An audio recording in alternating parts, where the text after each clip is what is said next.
Jonathan Saunders is known for his kaleidoscopic take on printmaking and his contemporary color play.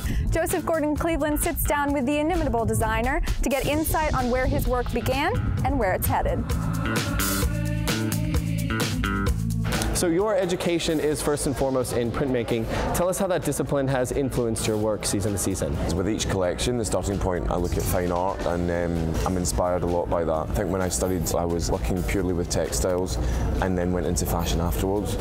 So I think that that's what gives the label a point of difference, and also is a great kind of starting point to develop a DNA for a brand like mine. Some collections I work in a very graphic, very simple way. Other collections become more decorative and more ornate.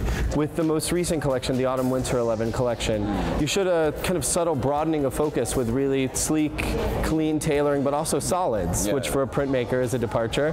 The mohair in the collection was a jacquard weave that I actually specifically designed for, and even though it's tone on tone, as you read it as a solid, so it's kind of, that's what I found inspiring that season. I think especially as the rest of the collection was very, very decorative and much more ornate than I've usually worked with in terms of print. I think that juxtaposition was what made it work.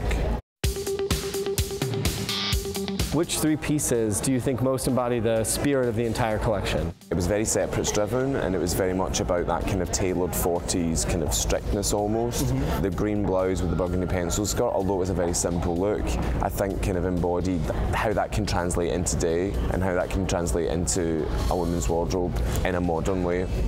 In terms of the concept of being able to wear clashing prints and colours together without feeling clownish in a way, to not have the clothes wear you basically. Right. And there was a look which was a red and aqua colourway of a bird print that I'd done, mixed with an ankle length skirt in green and black, so two contrasting colourways. But I kind of love that, I love that look, and that got me really excited when we put it together. The second from last look, which was kind of mixing texture, because the first time I've worked with embroidery and textures, and that really epitomised that kind of subtle glamour and the kind of deco feeling that kind of ran through the collection. So clearly, as you're here in Boston, I do have to ask you about your relationship with Debbie Greenberg and Louise, who's been with you for over a decade now. Yep, it was my first ever stockist in America. Debbie came to see my first collection, and I think that kind of long-term relationship is just so fantastic for a young designer like myself.